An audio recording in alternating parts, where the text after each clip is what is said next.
science in the parking lot.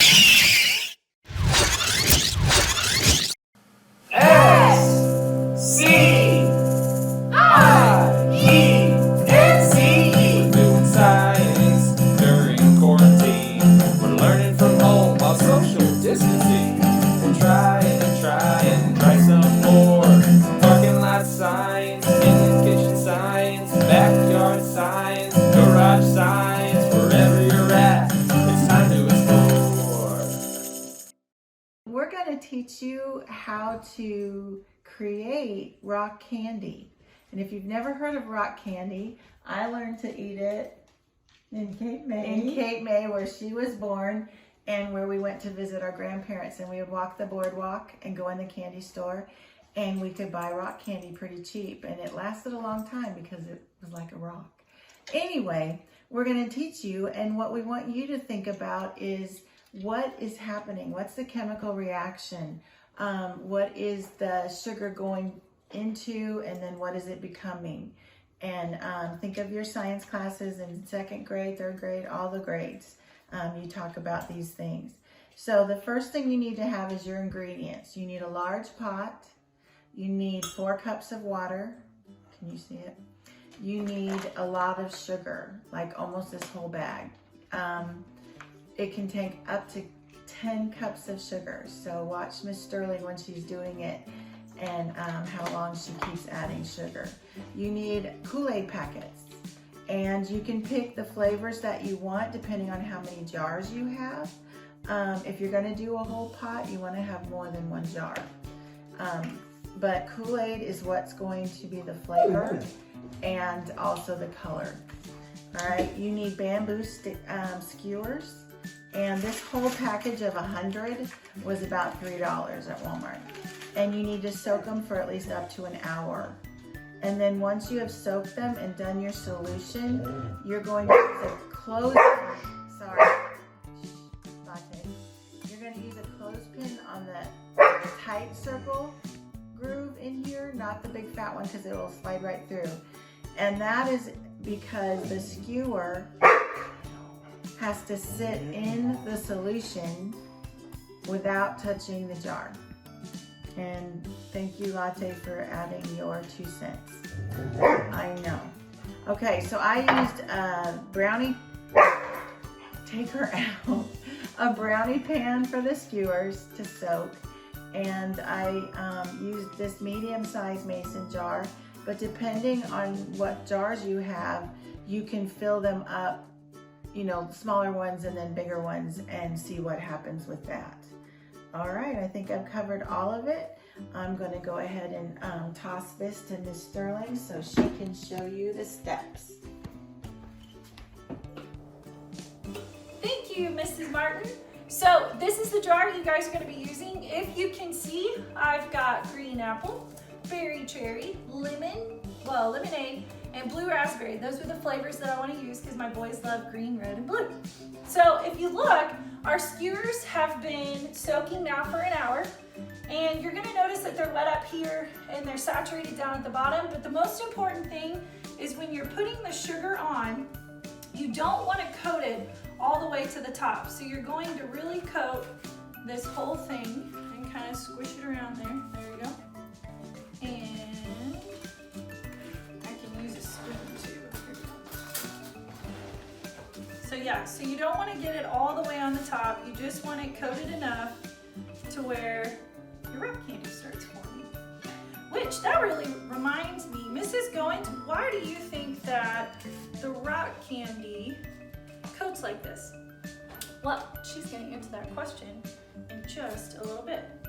So you're going to go ahead and soak all of your skewers here.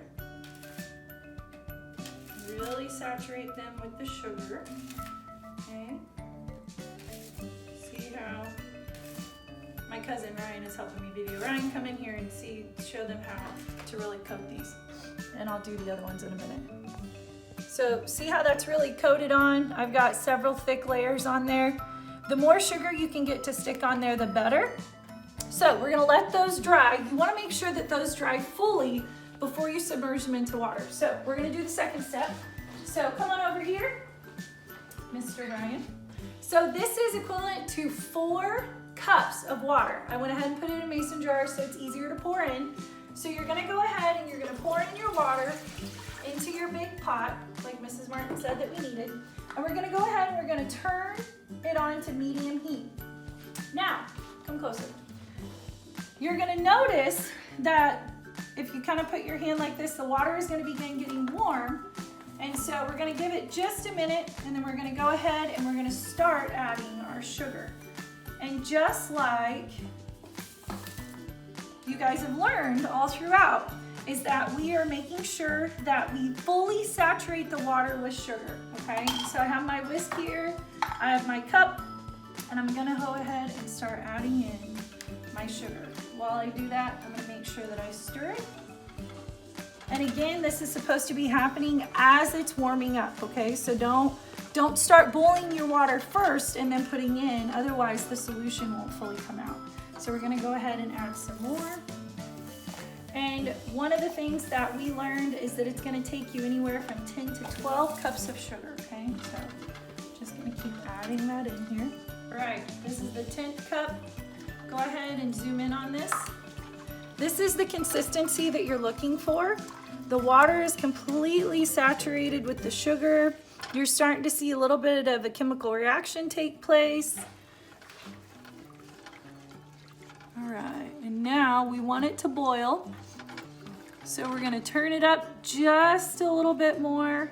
I would recommend just turning it to high. And then once it boils, you're gonna want it to boil for 10 minutes. Okay, and then once it boils for 10 minutes, then you are going to let it cool for another 10. So, we'll be right back. So, now that our water is cooled for about 10 minutes, we're gonna go ahead and we're gonna prepare our jars. So you're gonna take your little thing here. Also, one of the things that I noticed that this water is not gonna go into this jar, so you're gonna want a funnel or something along those lines. So there's one.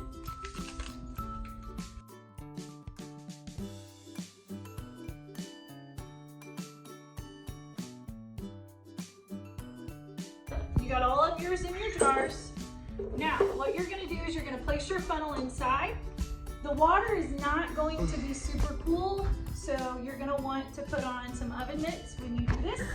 And I'm gonna attempt this. So, and you're gonna wanna fill them almost to the top. So there's one.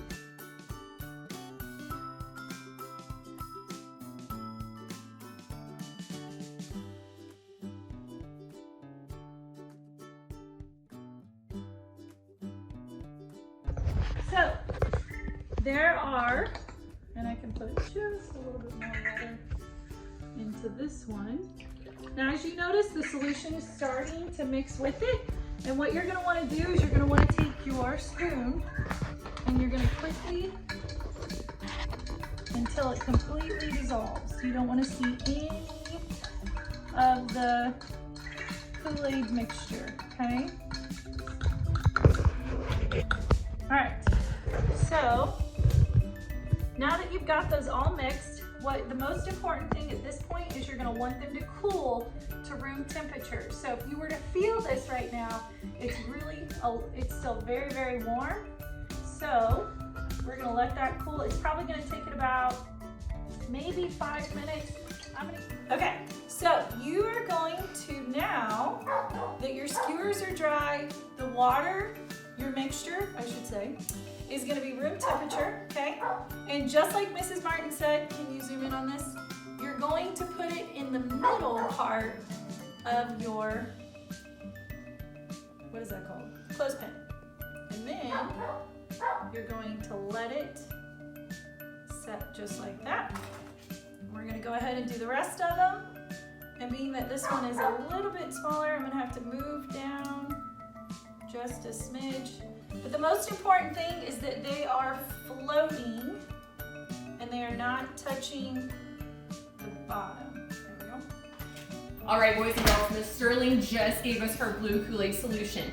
And so we are going to take this and we are going to set it on our counter for about 2 weeks. This is the hardest part because we're gonna have to be patient and wait. All right, boys and girls, I have my trusty lab assistant Ava here with me today. So what we're gonna do before we take these out, before we take out our rock candy, is I'm gonna let Ava kind of make some observations, because just as any good scientist would do, we want to look and observe first and see what might be going on.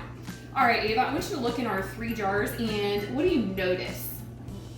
On the top, it's like crystallized on the top, Oh. and like on the sides, it's also crystallized. Okay, so she's noticing some crystals kind of forming in other places, maybe on top of the jar, a little bit of crystals forming inside of the jar. Wonder what that has to do with what's going to happen to the rock candy on our sticks. What else do you notice, Ava? Do you have any more observations? No. Okay, there is something that I observed. So if I was watching really closely all week. So something that I observed whenever I was watching, I noticed that my water level was actually going down. So I wonder what might be happening there. So I want you all to go think back to some of your science lessons in the past. Why might my water level be going down as the rock candy is starting to form? I wonder what might be happening there. All right, Ava, are you ready to take these out? Yes. This is our exciting part. Now, our lesson plan, our activity page says to keep these in here for about 2 weeks, but we kept it in there for only about 10 days. So we're going to be pulling these out a few days early. So it might look a little bit different than the picture that we have on here might look. So we are going to take these out. I also want you, as we are taking these out, to think back to kindergarten science in the parking lot whenever they created crystals, because I think some of the same things might be going on. What do you think, Ava? I think that like I tried the science in the parking lot with the borax, and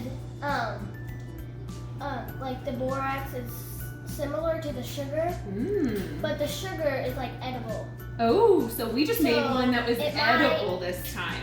So I wonder if there's other ingredients that you could use, other edible ingredients you could use to make this same rock candy instead of Kool-Aid and sugar. I wonder.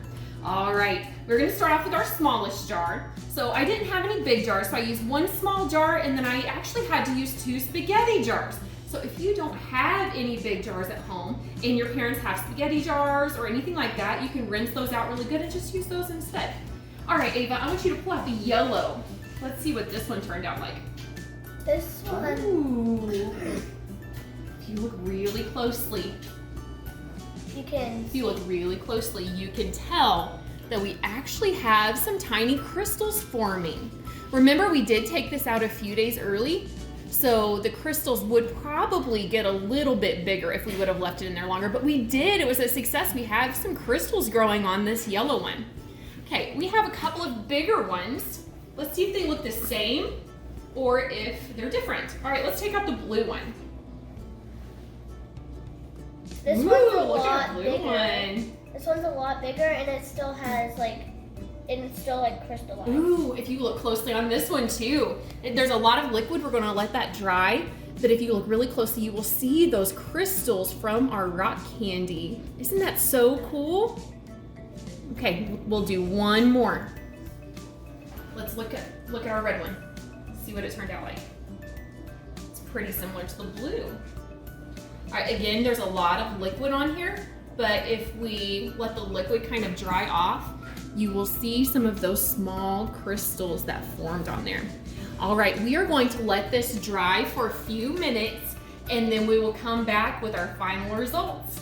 Okay, boys and girls, we waited just a few minutes and we let our rock candy dry. So there was a lot of waiting on this, but I really think it's going to be worth it.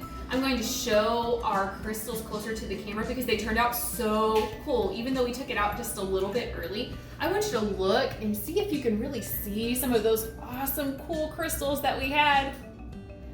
So it was definitely a success. I am so excited. All right, so I'm going to let Ava and Gavin go ahead and take a bite of theirs. Let's see how it turned out. Is it good? Yeah. Success, Ava? Mm-hmm. All right, So what I would like for you all to do is kind of think about what happened here. So there was a lot to this process. So you all had to soak the skewers. What if we didn't soak the skewers? How might that change this experiment? Why would that be important?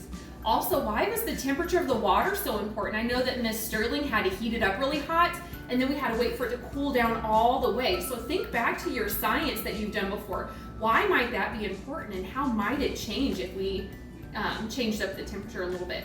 So as scientists, we want you all to try this out, but feel free to try your own ingredients and see what you can make. We can't wait to see your pictures of your rock candy. All right, bye boys and girls.